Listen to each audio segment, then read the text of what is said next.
Great. Okay, well, here we go. We're going to get started on our next runner, who's going to be LonerHero, and he's going to be playing Devil May Cry 2, the new Game Dante. So, without further ado, I introduce LonerHero. Hi everyone, I'm LonerHero and I've been running this game for almost 3 years now. I also run other games such as Ninja Gaiden, Onimusha, and pretty much almost the rest of the DMC series, just to be precise. This game is actually basically Dark Souls, Red Tear Stone type of a run, if you know what I mean. Like, it also shares some of the similarity with the DMC one. Uh, Followed by here, we have a good friend of mine, D Cosmic. You could start introducing yourself, Cosmic. Hello, my name is D Cosmic and I speedrun the entire Devil May Cry series. This was the first game that I did speedrun. Loner and I have been working on optimizations for this game for a pretty long time, and I'm excited to show it off for y'all.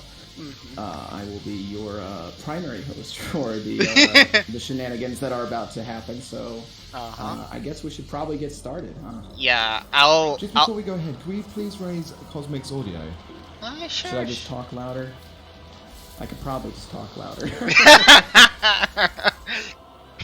Okay, I mean, sure thing. I'll just raise your volume just to save the troubles, you Okay, know. yep, go for it. Yeah, let's just put you up into 150. Okay, that sounds good. Yep, that sounds better. So, we can start the run now. I'm gonna count down to 3 and then time. Like, the moment you hear a gunshot is the time. So, 3, 2, 1. Devil May Cry. And that's Okay, time. so Devil May Cry 2. This game definitely is a little bit, I would say, underrated as far as speedruns go.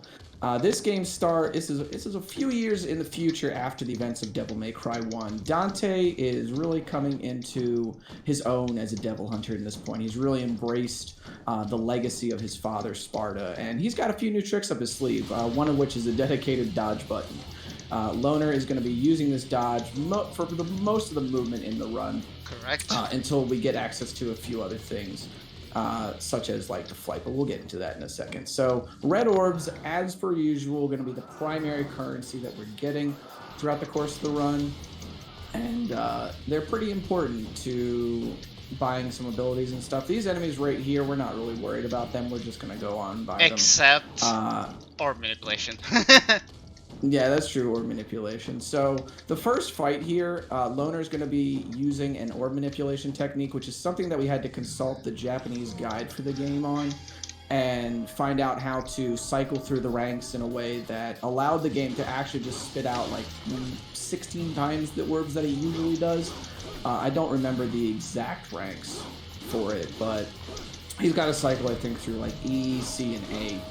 For the first thing. There's going to be some specific things here, so it might not look like the fastest cycles in the world, but yeah, here we go. So Dante's got his trusty sword Rebellion. This is actually the first appearance of Rebellion in the Devil May Cry series. Not the first appearance of Ebony and Ivory, though. There are definitely, I think, some infamous weapons in this game on the internet, but they'll be making only a limited appearance. It failed. These enemies here, they're called the Agon of Innis. They're just the basic enemy type in this game, sort of like your Impusas or your Hellcanos from the other games, or the Prides from DMC3. They're just like your basic cannon fodder, essentially.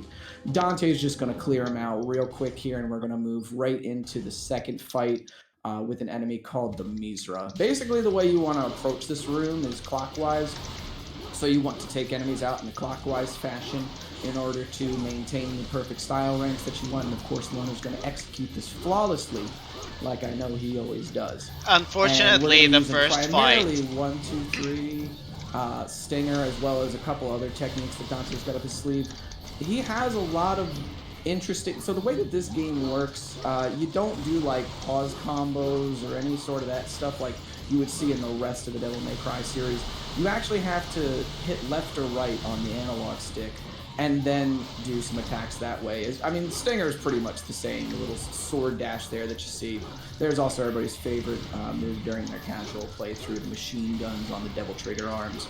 But when I tell you that the power of that will be short-lived, trust me on it, okay? We'll get into it in a second here. For whatever reason, also, this is one of like the few fights in the game, if not the only fight, that just drops a key randomly. The development on this game, by the way, was only about 6 months for the bulk of the game. So there's concepts in this game that kind of get introduced and then quickly thrown out the window. The key right there being one of it. It's like, yeah, this is the sequel to Devil May Cry 1, but so we gotta have keys, right? But no, it's very short-lived. So just to clarify, I unfortunately failed the Orb Manipulation because the combo after that, the Agon of Innis did not cooperate, and my style rank dropped a bit. But it's okay, we still have a backup strategy for that, for our current route at least. Except the price of one Devil Star being gone. Not too crazy though. So we're gonna actually take down these statues here. There's gonna be a specific combo that Loner's gonna do on these statues, because most of this there's a little bit of a lull period here at the beginning of the run, kind of where you're moving through the beginning levels. The game's trying to introduce you to different mechanics, trying to get you to look around the environments and explore, etc. But we're not doing any of that. We're just spearheading through to get to the meat of the game. We want to power up, get stronger, etc. This next room here, this door right here is one of like 2 doors in the whole game that you actually have to interact with in order for it to do things. You have to get the light puzzles or the light wheels here. You have to hit 8 lights. And ideally you would get a 2 cycle on this. Unfortunately, Loner got a bad pattern, so it's gonna be a 3 cycle. But all he's got to do is the first 2 strikes with the Sword Rebellion into the Singer, and that is probably, I gotta say, like that's like 0 calorie Stinger. But we're gonna roll with it. It'll be okay, I promise. Well, it has an iframe, so unlike it does most have of the iframes. Yeah, I'll give it that. That's fair. The next thing here, Loner's going to be just knocking down another statue in order to open up this hallway with these bats here. We're going to ignore the bats, though. Otherwise, that would be a bat-tastrophe. And I, for one, am not really about that. So he's going to move a little bit to the side here in order to bait the bats to come out of the corner, which is going to make it a little bit easier for him to do that. So there we go. There's a little spin right there. He goes right into the corner.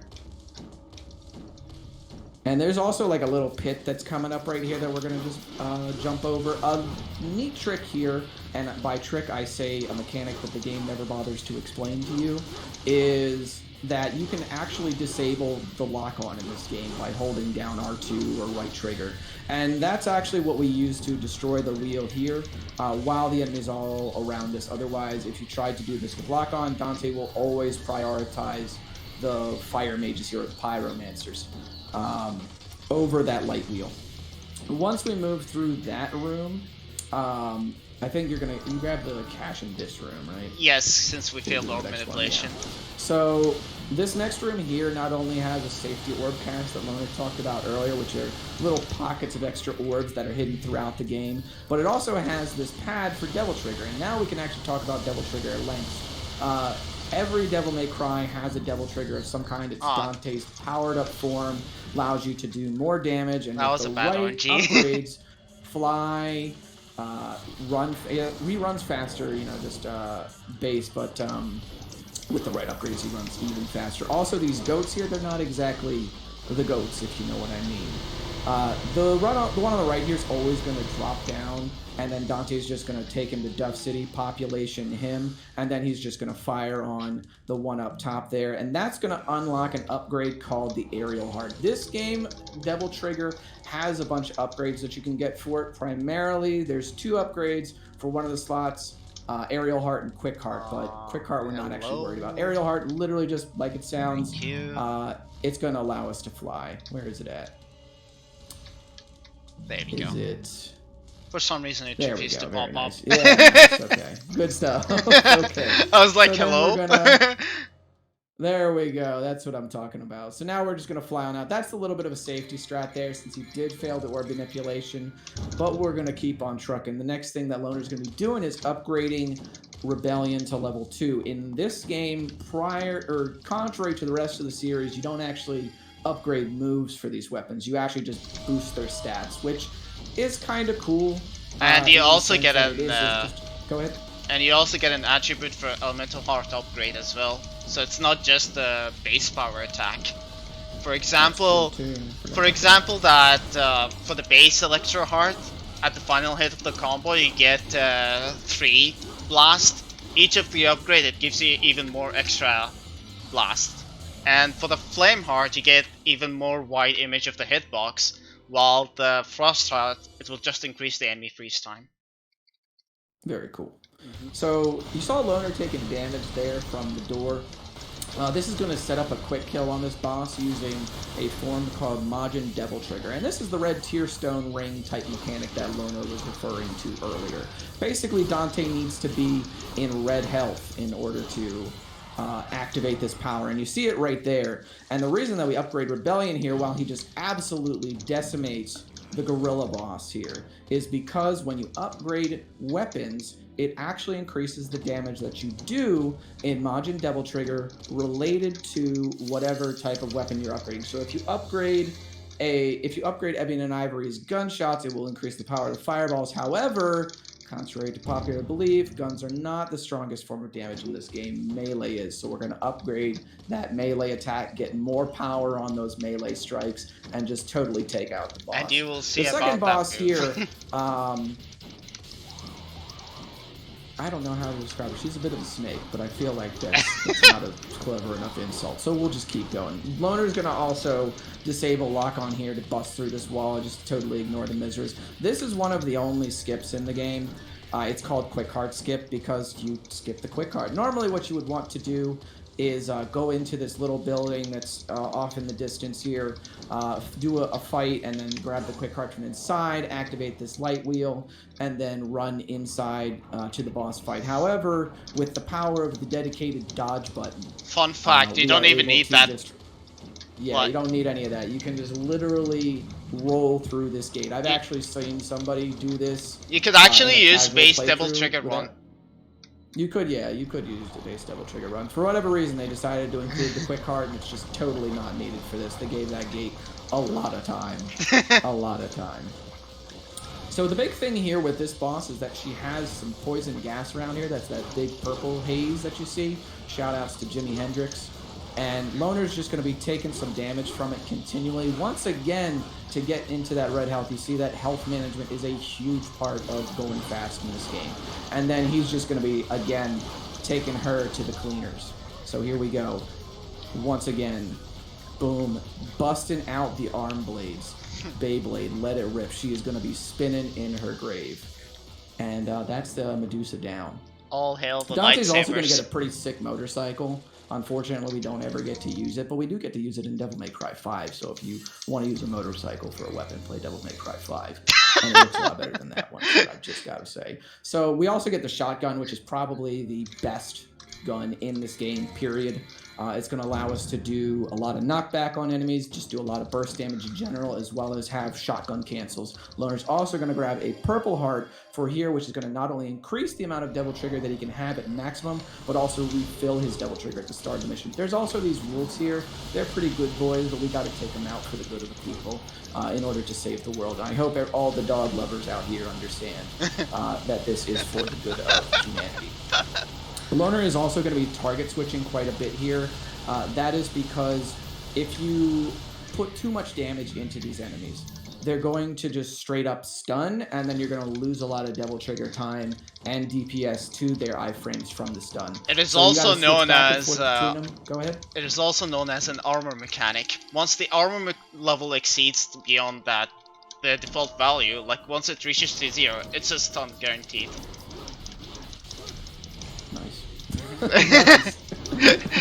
Alright, so these guns right here, or not the guns, the goats here, the blood goats. Loner, you see, just using the shotgun to immediately put him into a knockdown state in order to do some proper cycles there on him.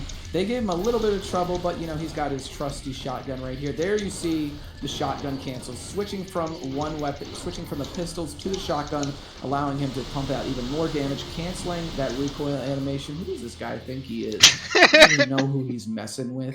He's messing with the LonerHero. Also, this bird right here, what does he think he's doing, man? Come on. This man's fought much worse than some birds. So, moving into the next room, we're going to be rolling out, courtesy of Fred Durst. Just keep rolling. And we're going to be fighting some tanks. There's a gorilla again. We can just literally walk by him. Shoutouts to Shinobi, by the way, for the demonic machinery trope. Shinobi PS2, to be exact. Great game. So, these enemies here, there's a little bit of RNG involved. You see it's kind of kicking in right now. The machine guns that are on top of these tanks can really just put a hurting on Dante, and Loner wants to be able to strike freely in order to build DT, so he's going to play it a little bit safe right here, because the damage on them adds up quite a bit. A lot of people I see kind of stand in front of these tanks and just, you know, swing at them from underneath. Unfortunately, that doesn't do a whole lot of damage, doesn't really build a whole lot of style either. And you just want to hit the eye on top of the tank, and that's what'll clean them up for you. So after moving from that second tank, we're going to move on to the third one. Pretty much the same thing right here, and then we'll actually get introduced to everybody's favorite boss here in a second. The great meme himself. Let's see here. Oh, there we go. I think the tank should be getting cleaned up. What's up? Oh, just wondering when a good time for a quick incentive promotion here. Well, I can just say the line, and then I promise it's clever, and then you can do these. So the infested chopper. Again, shout outs to Infested Machinery, everybody's favorite boss on the internet. Okay, Tierna, take it away. So we haven't done any donations as of yet, but I know that we can bring that in, and I just want to make sure that everybody knows that we still have Super King Andy, the dog percentage ending for his Silent Hill 2 coming up, so we just want to make sure that everybody knows that and adds their donation in for that. Very cool. Get them donations in, people.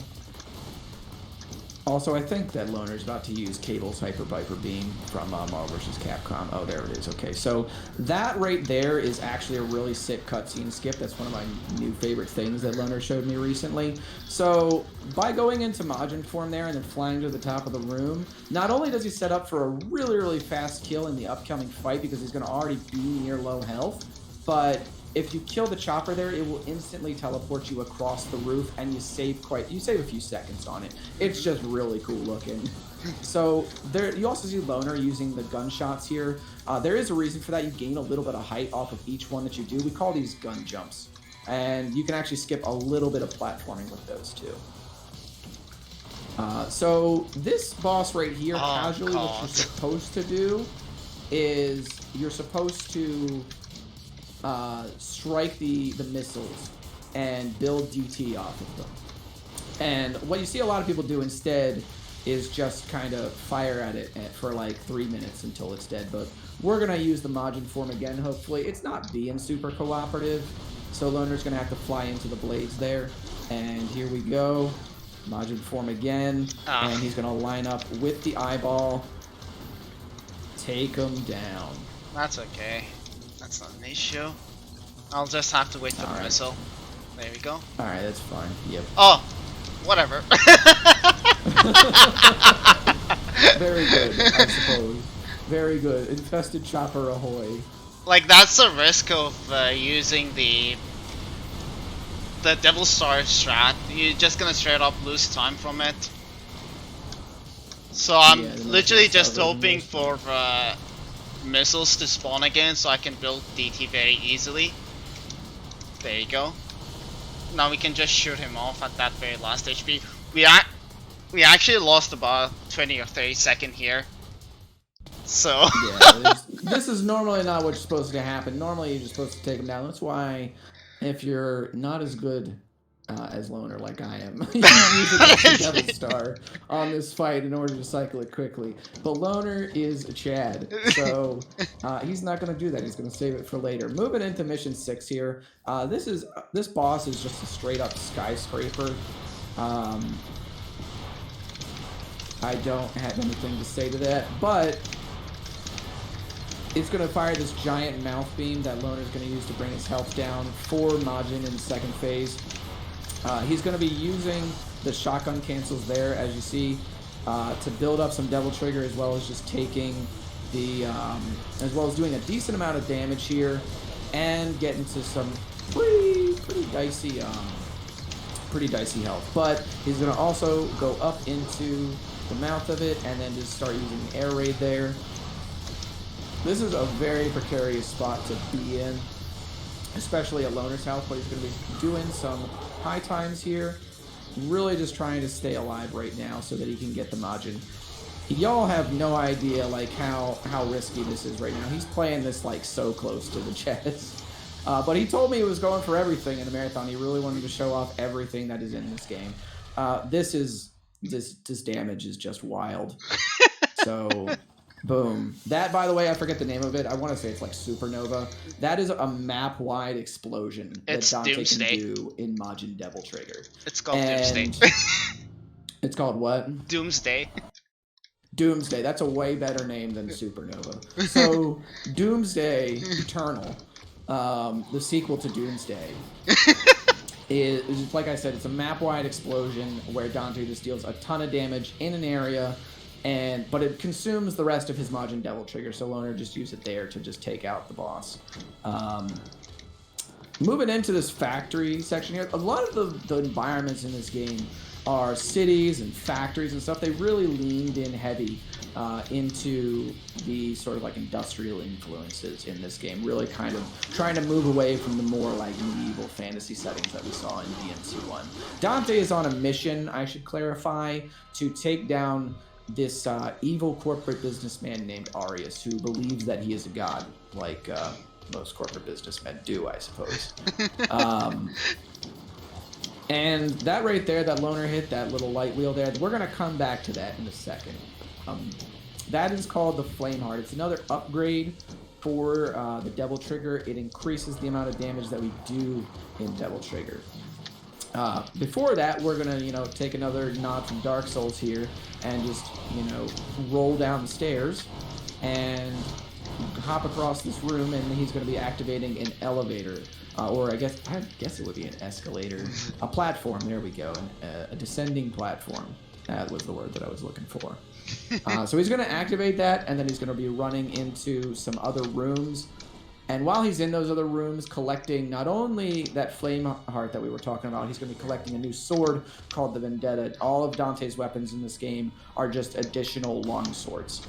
Vendetta has a smaller hitbox than Rebellion, but it does deal more damage. This was actually a glitch that they fixed in the HD collection. In the PS2 version of the game, the weapons had very similar damage output, and it was variable, but they did fix it in this version of the game so that Vendetta does deal a significant amount more damage than Rebellion. Loner's going to use that Devil Trigger pad there to fill up just enough so that he can fly to the top here in order to get the Flame Heart. And the Flame Heart is also going to refill his Devil Trigger in addition to immediately equipping itself. So then once he actually heads back into this room, he's going to be doing another fight where he's going to hopefully be doing the Orb Manipulation again. Tierna, if you've got anything, this is a little bit of a downtime in the run. Yes, actually, we have a couple of new donations in. Nice! Yes, we have a £10, 67 pence donation from Texan. I didn't like the decimal. And then the second one we have is a £5 donation from A Shiba Inu. Bork.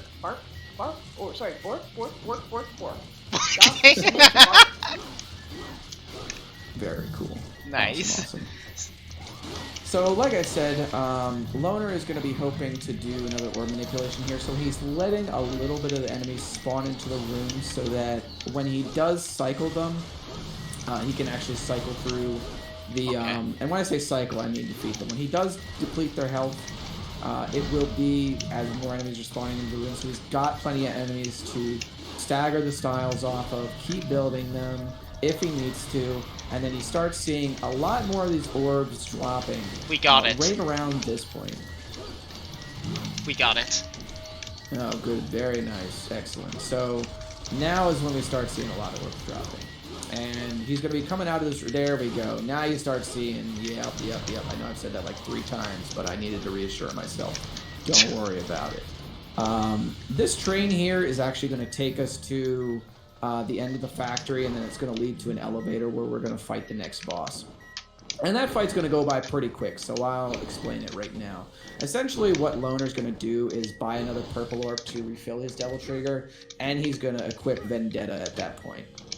And Vendetta is going to allow him to loop the boss's stun back on itself. So the boss is pretty much, ideally, never going to get to play. Also, Loner's showing off some of the hidden techniques in this game. There's a lot that this game doesn't explain about itself, like that shoulder tackle there. This is actually where the move Fireworks originated from as well, from the gunslinger style. There's a lot in this game that sort of shows off the beta for what was later polished in DMC3.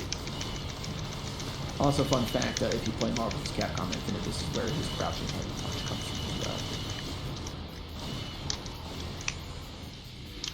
So here comes the end of the elevator. I think you can skip a little bit of this by doing a gun jump as well. There it is.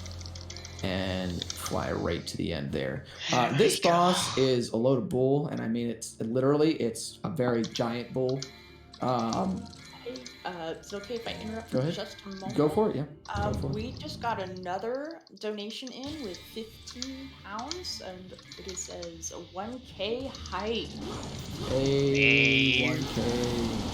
And we got to that part, and we just want to be able to bring awareness to everybody that there's an RE5 costume poll out there as well. So please, keep those donations coming in.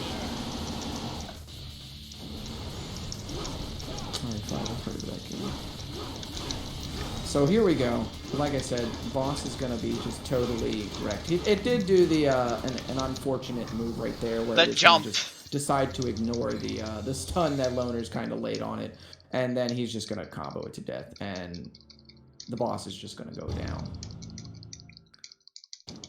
This next mission is also sort of a like a downtime period in the run. Loner's just going to be backtracking through the factory in order to get to,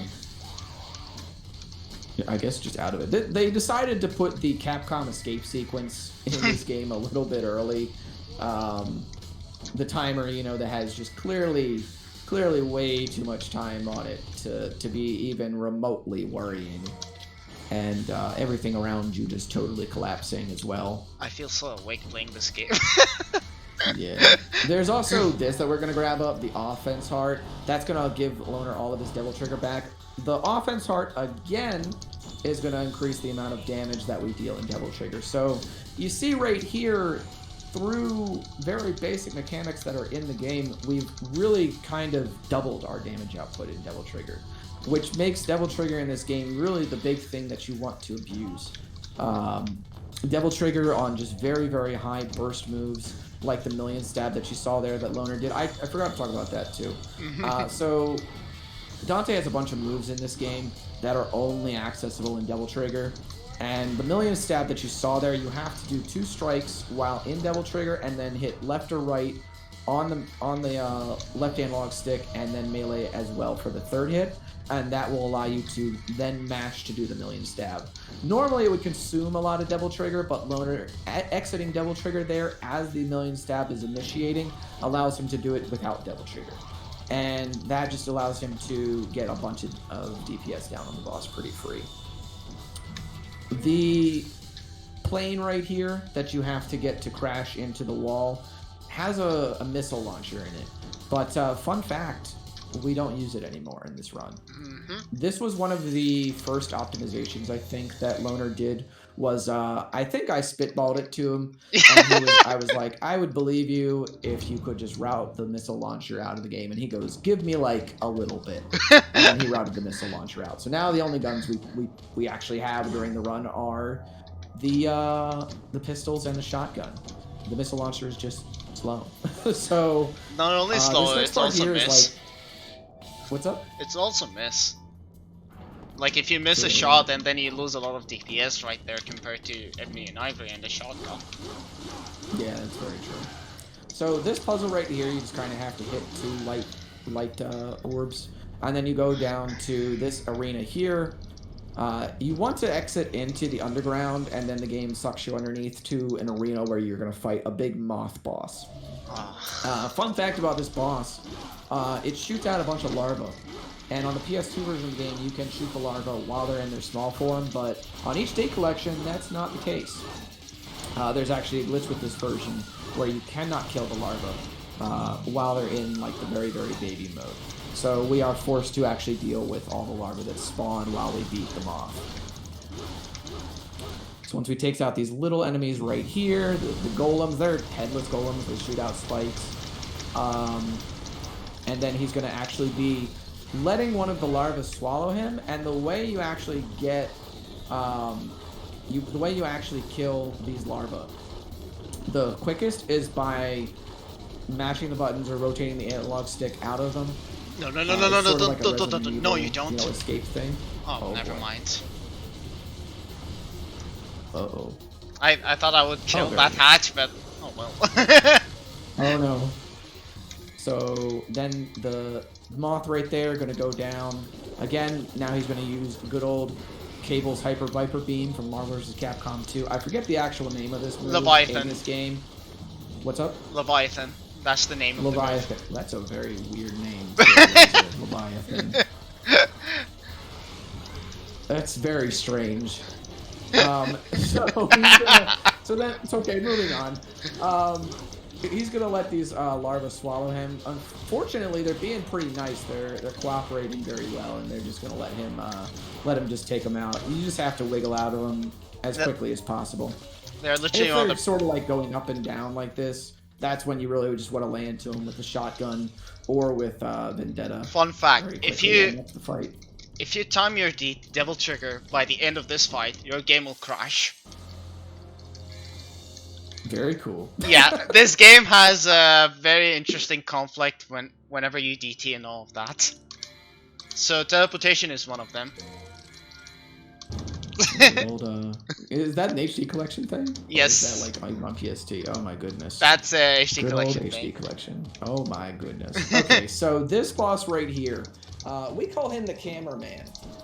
Which I'll get into in a little bit. This is also like a very Tomb Raider section of the game. Dante is going down into these underground ruins, and he's going to get chased by a giant ball. This is also the most infamous room in the game. Those tiles, man. Oh my goodness. They're nightmare fuel. So, this boss right here is called Bulwark, and it's probably one of the coolest bosses in the game. If you look into the lore of this game, Bulwark actually fought Sparta at least once or twice. Unfortunately, this boss also doesn't say a word throughout the entire game. So we don't actually get to experience this. We don't get to really see the significance of, you know, him in relation to Dante. Instead, we get to just find out that he has some very good boys with him, those dogs from Mission 5.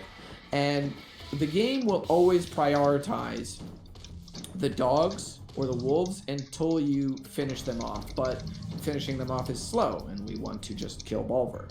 So the reason that we call him the cameraman is because he's always controlling your camera, or rather the wolves are. There's this giant spike pit right here. Loner's really just going to roll forward and use the million stab technique in order to get through this wall here. And boom, we're out of there scot-free.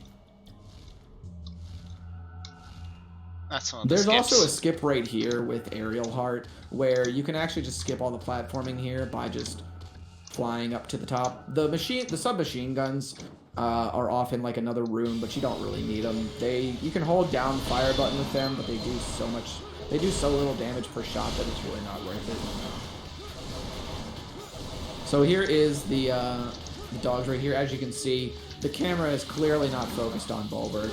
Loner is using a move called Aerial Rave or Round Trip, where in Devil Trigger, if you can throw the sword while you're in flighted state. Now he's trying to wrestle with the camera here. That doggo saved his life. That doggo saved him. Like, he saw all the dogs pushed me away. It's a dog-eat-dog world out there, Loner. You know how it is. Okay, so let's see here. I can't afford Devil Star against the Smalls, unfortunately. F.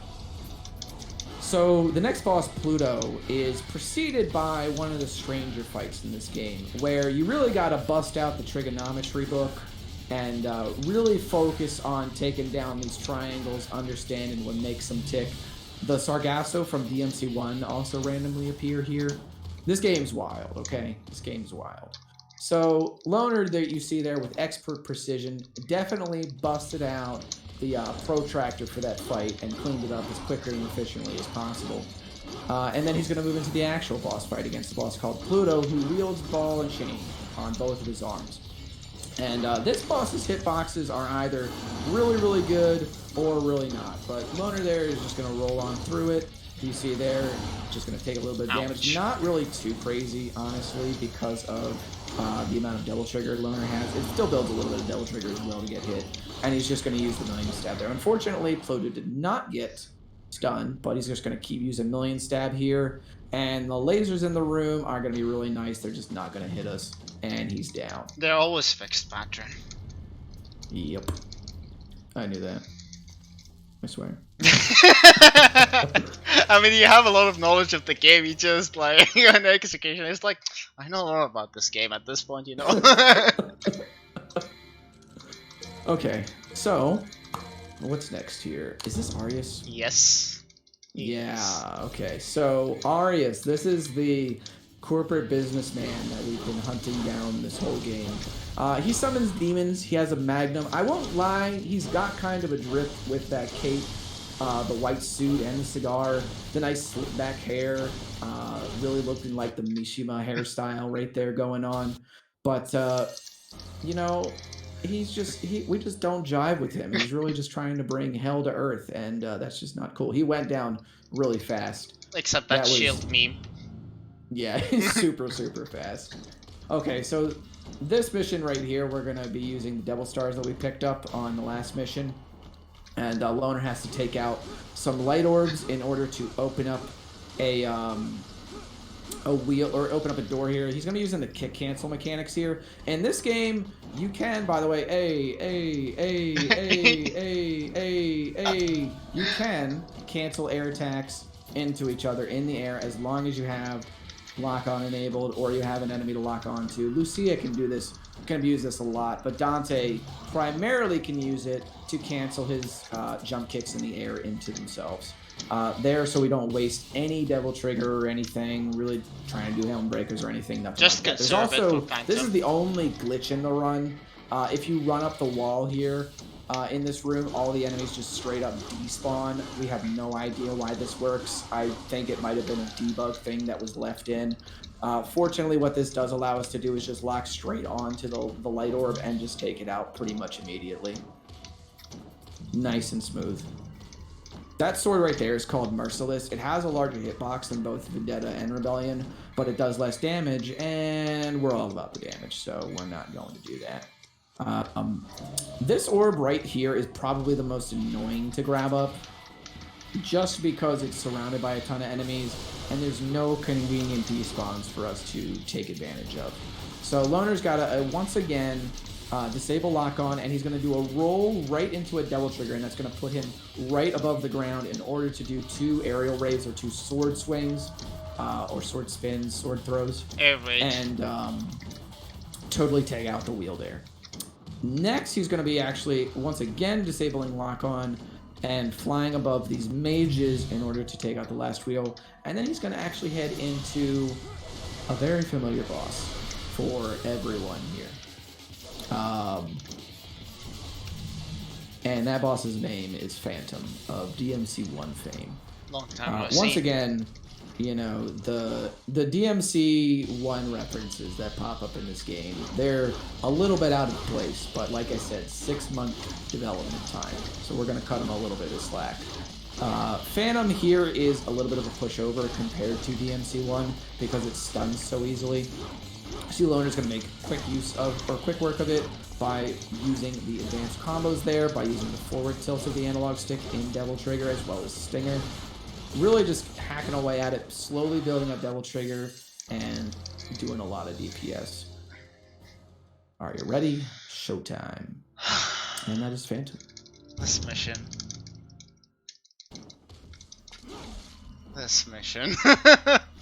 This mission right here, also sort of a downtime period in the run. There's a timer that you have to kill all of these enemies in the area by within 4 minutes. So if you mess this mission up, you lose 4 minutes on a run. It's pretty brutal.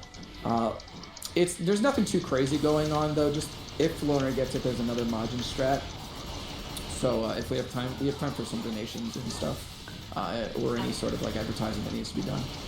Yes, actually, we do have a new donation in. We have a donation from Dark Texan Red Wolf at £2.47. No, not the green. Not the green.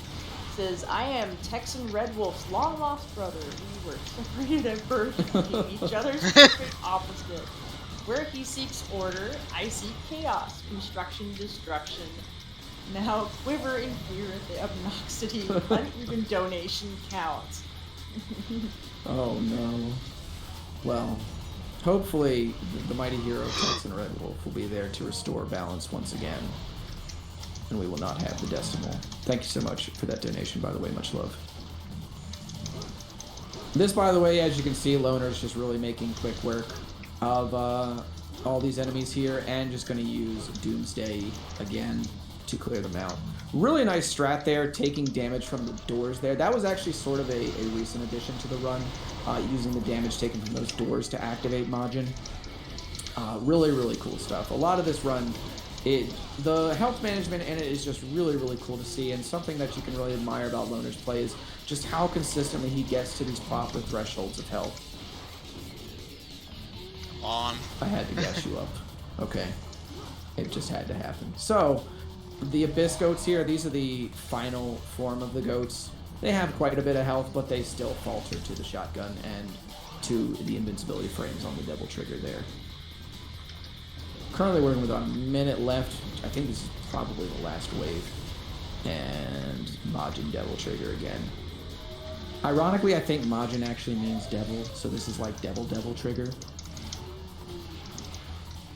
Don't ask me why. I don't name things, but then there's Doomsday again, and that's going to take out all of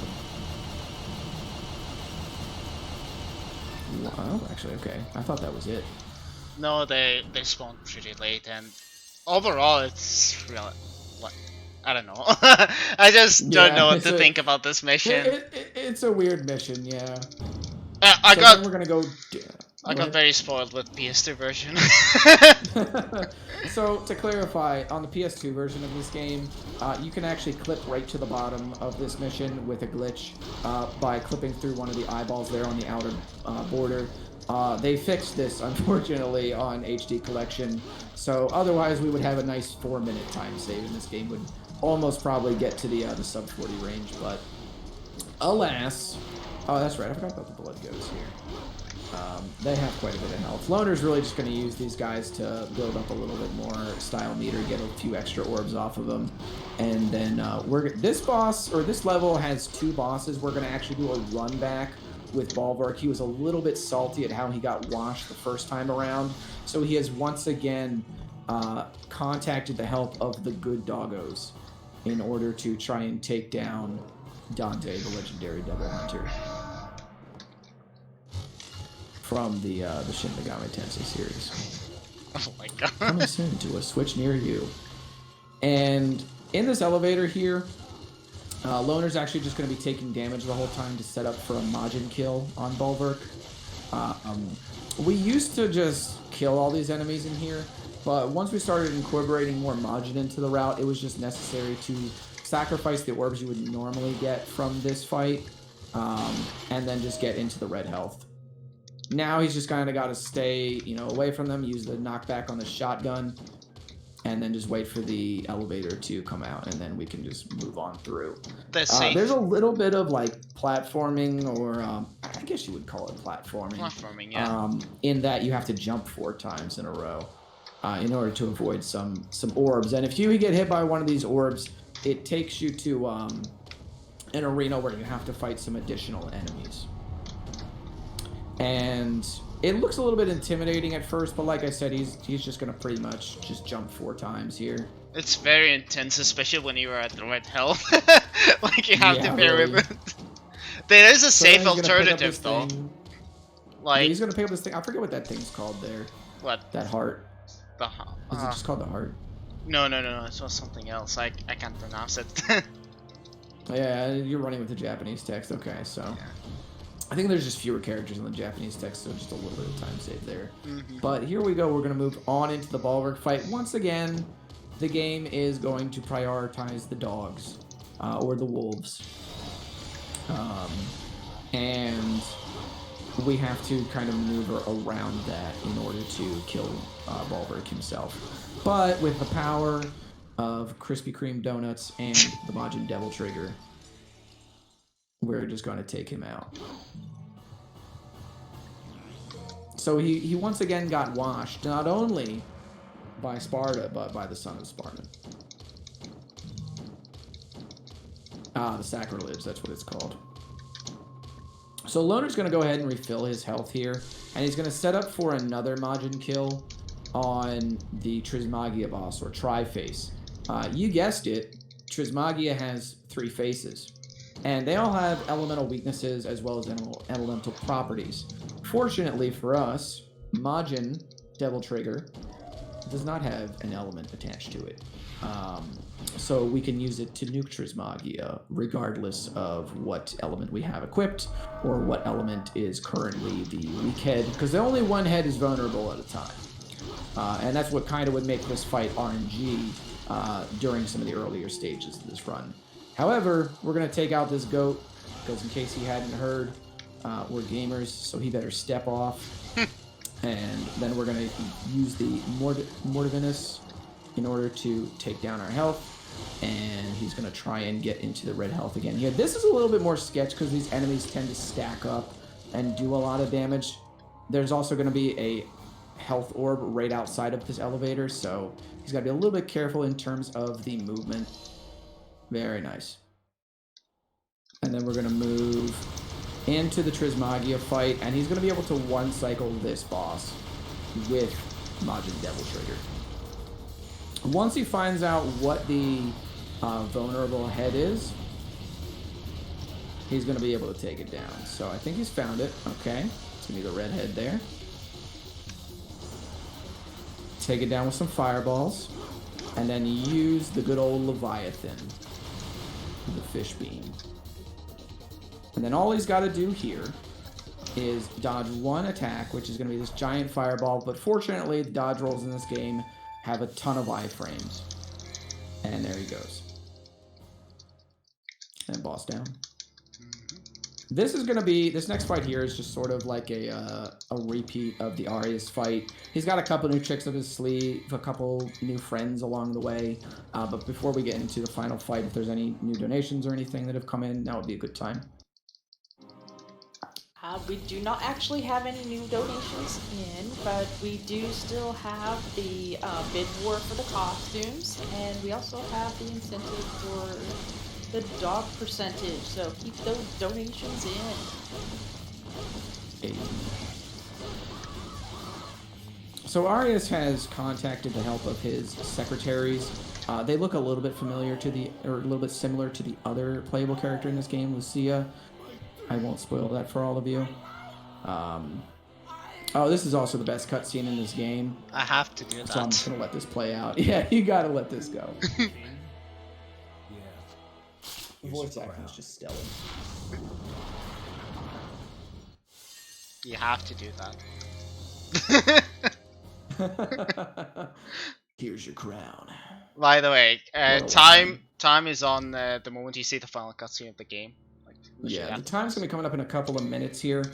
So the final boss of this game is in 2 stages. The first is called Argosax the Chaos, and it is not only a combination of all the bosses that we fought up to this point, but for some reason Griffin from Devil May Cry 1 also makes an appearance. They just kind of threw him in here as well. But you guessed it, Majin Devil Trigger is going to be coming in clutch in order for us to cycle this boss properly. So Got a Loner's going to be pretty taking... bad RNG though. Oh yeah, it's pretty unfortunate there, those shotgun blasts. So he's going to be just taking a little bit of damage here from the... or a lot of damage, I should say, from the good old... Oh my. Oh boy, this is a little bit sketch. Okay. Oh, nice. Okay. Very cool. And here we go. This is also, I should say, the first appearance of the move called Lunar Phase. You might recognize it from Virgil in DMC 3 and DMC 4. That little spin that Loner did. That's the first time you actually see it in the series. But he's just going to use the Majin Devil Trigger here in order to take down all of them. He's going to also be consuming all of these Devil Stars that he bought, because as long as you still have Devil Trigger filled, you're still in Majin form. So he's going to just keep cycling through them, take out all the bosses here. And here comes Griffin.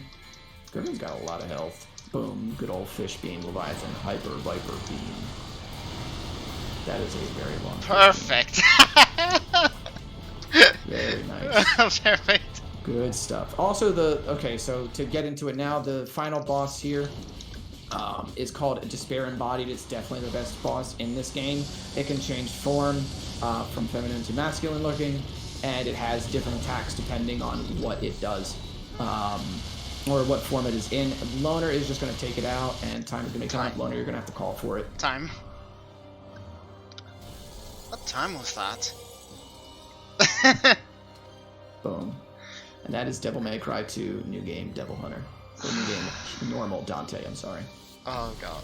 I have no words, but... That was a really clean run. Yeah, I mean, all things considered, how it went. Like, there are some things that I'm like, ugh, like, a bit sketchy about it, like the chopper or, like, this final boss setup, but it was a pretty satisfying one.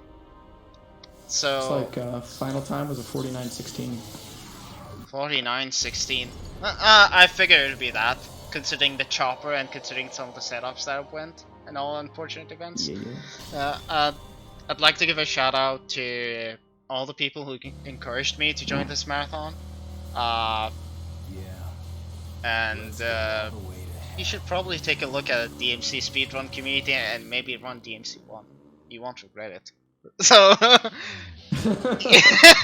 you should take a look at this game too. This game's pretty cool. Yeah. So I have a lot of things to say, but yeah, thanks for having me around, especially with this game. Really appreciate it. So that's all. Like that's it. That's all I have to say. Thanks for running this for us. That was amazing. It was great to see all that stuff and hearing all that wonderful commentary for the game. Mm-hmm. We appreciate you guys coming out and being a part of this. No problem. Absolutely. That's my pleasure.